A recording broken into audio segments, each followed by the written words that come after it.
thank God that the brothers on the rise now. Endless celebrations all in my house. Levitating now, I'm super duper fly now.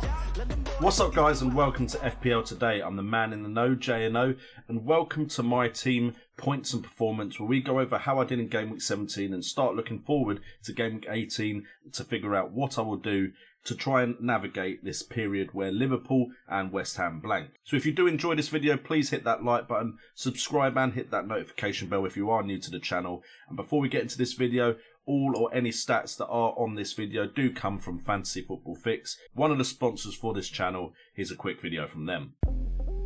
Use artificial intelligence and Optastats to build your new squad for the new season. Analyse the highest owned players and most popular starting squad currently entered into the FPL. Upload your squad at fantasyfootballfix.com now to improve your FPL performance. Click the link below or head over to fantasyfootballfix.com to get started. So we start off with Game Week 17 and I managed to get 70 points, which meant I went up to 945 points in total, giving me an overall rank of 605,495, with my Game Week rank being just over 1 million. Now the performers in this side, we did of course have Nick Pope, finally with a decent fixture, picking up a clean sheet. We got Trent Alexander-Arnold also picking up a clean sheet, and the Lord Lundstram coming in with a double-digit haul of 11 points, thanks to an assist. We also got the likes of Mane managing to get an assist. Unfortunately, he didn't get the goal that was disallowed by VAR and could have had another assist if Divock Origi hadn't have scuffed his shot wide to Salah, who scored, which of course hurt anyone that didn't own Salah. Jamie Vardy didn't get a goal, but he did get an assist, which resulted in a Tim Krul own goal. Unfortunate again that he didn't continue his goal-scoring run. And then there's Kevin De Bruyne.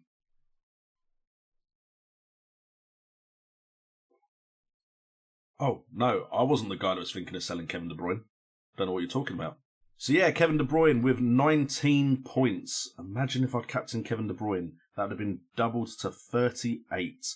What a performance by Kevin De Bruyne against Arsenal, who now seem to be a side to target for fixtures, especially if you want to take a 1 week punt, which may be something you want to do in Game Week 18. That does, however, give me a bit of a headache now because, to be honest, Kevin De Bruyne was my way to some cash to make some moves that I wanted to make. And now if I am going to be keeping him as my one-man City coverage, which I think is probably a sensible thing to do with my current rank, then I've got to figure out a way to get in some players that I want without sacrificing Kevin De Bruyne. And to be fair, I also want to keep some of my more expensive players in this side. And just quickly to cover my bench, to be fair, Grealish got 0 points because he missed the penalty. Connolly is an issue right now and would be someone I'd want to change because with Liverpool blanking in the next game week, I need some substitutes. And then Rico getting 6 points, doing Rico things, getting me 6 points while he sits in the third sub slot. So we move on to what my team will look like for Game Week 18. And as we can see, the fixtures are a bit hit and miss, to be fair, because all of my big players at big clubs have tough fixtures, whereas some of my players at not so big clubs have decent fixtures. So if we start off with them, we've got Pope against Bournemouth away, we've got Lundstram against Brighton Hove Albion away, we've got Rico against Burnley at home, and we've got Grealish against Southampton at home. All of those are fixtures that potentially they could get some points in. It'd be better if Lundstram and Pope weren't away.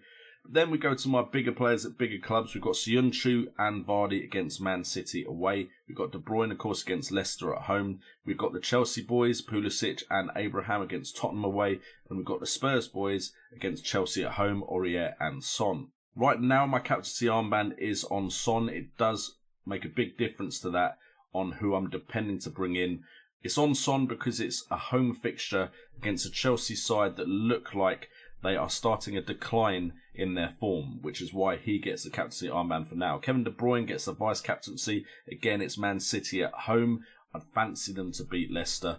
I think whilst Man City have been a bit of a letdown, and I think that there won't be a clean sheet for Man City in this one, I think they may have enough about them to put in a good performance against Leicester, although Leicester do have a good defence, which is a slight bit of a worry, and that is why the captaincy armband is on Son instead of De Bruyne. As for the issue with the bench, you can see the issue because the bench slots, 2 of them going to be taken up by players that aren't playing this game week in Mane and Trent. Connolly is also someone that doesn't seem to be playing right now, so not good times on the bench for FPL Today's team. So what am I looking to actually do? Well, before Game Week 17 actually started, I was pretty confident De Bruyne would be leaving my side for this fixture, and he almost left my side for that Arsenal fixture. I'm very, very happy he didn't. But yeah, Kevin De Bruyne was someone I was thinking of downgrading to a Ward-Prowse, so I could bring in someone like a Marcus Rashford, who didn't manage to get any points this game week just gone. Marcus Rashford is still a player I am interested in. Potentially, the quickest way to him would be by transferring out Tammy Abraham. Pulisic is also someone I'm not too keen on having now, until at least Chelsea seem to pick up their form. 2 Chelsea players doesn't seem wise. But other than that, 2 Leicester players, 2 Spurs players and a Man City player doesn't seem that big of an issue in the long term. So it could be Pulisic downgraded, it could be Abraham downgraded, and hopefully if they are downgraded, or in Abraham's case upgraded, that would mean Connolly potentially could be changed as well. The issue, of course, is if I do upgrade Abraham, I can't really change Connolly. Whereas if I downgrade Pulisic or downgrade Abraham, then Connolly can also be changed to someone that is more likely to play in this game week, which is something I'm probably more likely to do just so I can hedge my bets and at least have a playing substitute. So we look at who I could bring in, and to be fair, right now, I'm not looking too far into the fixture list because a lot's going to be fluid and changing in a Christmas period with so many fixtures that I don't think I should make too many long-term transfers. Right now, Aston Villa look like they have some great fixtures, and I've already brought in Jack Grealish for this, with Southampton and Norwich in the next 2, with Watford away in Game Week 20. So I'm happy to have brought in Grealish.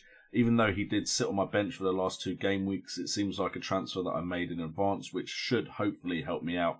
And of course, Grealish did come off my bench in Game Week 16 to bring me 6 points. Bournemouth, interesting one, because they do seem to be turning a corner slightly, still got a lot of injury concerns. The problem is, with those injury concerns, is when are these players coming back? Because if I could know that for definite, then potentially there's some players there I could use in this period from Bournemouth, with Burnley next and then Arsenal at home. And right now, Arsenal look there for the taking, although a new manager could have been appointed by that point. Everton on the upturn at the moment. Arsenal next at home, then Burnley away. Again, potentially somewhere I could look, with there being kind of manager bounce back with Duncan Ferguson in charge. Richarlison definitely seems like someone you could consider from that team. Calvert-Lewin looks a bit better under Duncan Ferguson in a new formation as well. So potentially that could be somewhere to look for. Spurs, I'm quite happy to have them for Game Week 19 and 20, so I'll be keeping them.